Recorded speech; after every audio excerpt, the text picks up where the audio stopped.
Can you introduce yourself?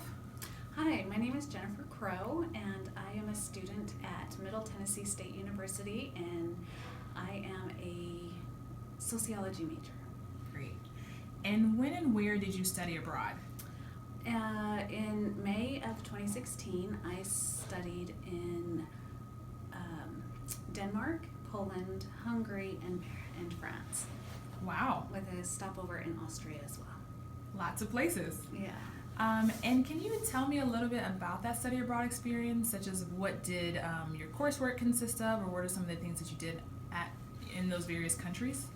Well, I left out one other thing. I also studied abroad in August of 2016, and that was in Toronto, Canada.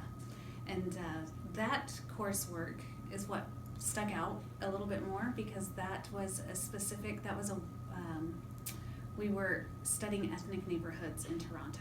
And so we're looking for the markers of ethnicity, what home country, topography, and how the neighborhoods grow and constrict through time.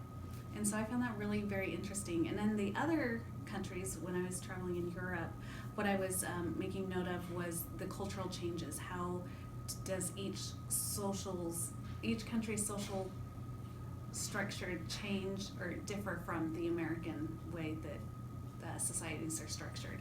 So it was more an observation. Great. So it sounds very major specific there. Yes. Great. And why did you decide to study abroad? Let alone twice. Twice. Well, I decided on studying in Europe and in visiting those multiple countries to give me that broad perspective that I felt I need as a sociology student to understand how different cultures and societies work, what are their norms, what are their mores and other things. So I needed to experience those firsthand. And I could do that best in a consolidated place like Europe.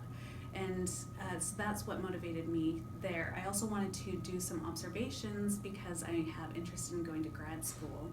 And so I thought that observing all of those cultures would help me to find my area of focus. And then doing the study abroad in Toronto, Canada, I really liked what attracted me to that was that it was inexpensive and it was a 1 week. And so I could get all my credits done and learn that specific skill set in 5 days. Wow. And were finances a concern for you? And if they were, how did you afford to study abroad? Finances are always kind of a concern. You need to make sure that it's something you can do. And so there were a multifaceted approach that I took for funding my travels. It started with I am at the university, I'm on fellowship, and so because I have tuition covered, I used some of my other finances that would have went towards tuition for traveling expenses. Additionally, the university, the Honors College, I wrote a scholarship for my passport to get paid for. Our study abroad office offers scholarships for first times study abroad. So I wrote a 1-page essay and was awarded some scholarships that way. Nice. And can you tell us while you were abroad if you experienced any discrimination, or did you feel like you were treated any differently because of how you identify? I didn't. When I studied abroad, I really did not have any issues with being discriminated against. There were, and I wonder if it's the attitude that I brought with me of learning and approaching the cultures from an observation and not quite an integration, but I wanted to be careful not to be a tourist. And so, and I found that most of the countries I traveled in, English was spoken by nearly everyone. And I did make an attempt when I was in France, because I speak a little bit of French, to address them that way, and that really lowered some barriers. But I think a lot of people it was during the political season, and so a lot of people asked me questions about what was happening politically in America, and that was a real concern to them. But there was really no discrimination. Okay, it's good to hear. Did you feel like you had a support system or people you could go to express any concerns while you were in country? Well, certainly, I had my family back at home, and they were always, even, I don't know, 4,000 miles across the sea. They're nothing more than a FaceTime away.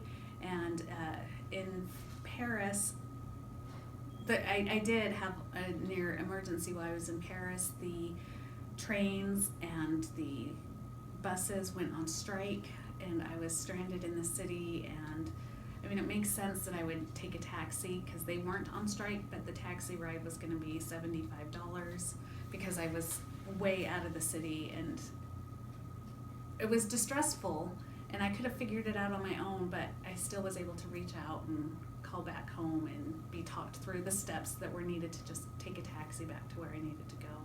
Nice.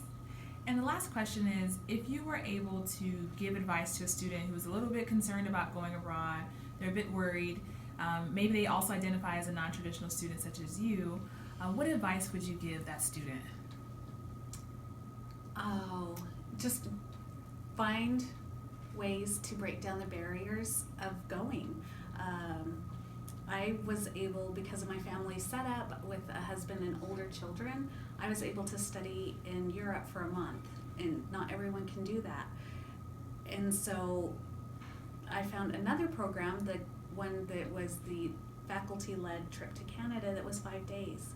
And almost anyone can find 5 days in their summer to go. And so whether you have several $1,000s to invest in a month-long trip, or if you have $500 to invest in a 1-week trip, your experience of crossing the border, meeting new people, getting a passport, learning new money skills, and just the experience of interacting, even with Canada. You think, oh, it's Canada. It gives you that international perspective that is so important. So my advice is to don't be afraid to reach out to your study abroad office and talk to them how you may be able to make it happen for you. Great. Well, thank you so much for your time. Oh, you're welcome.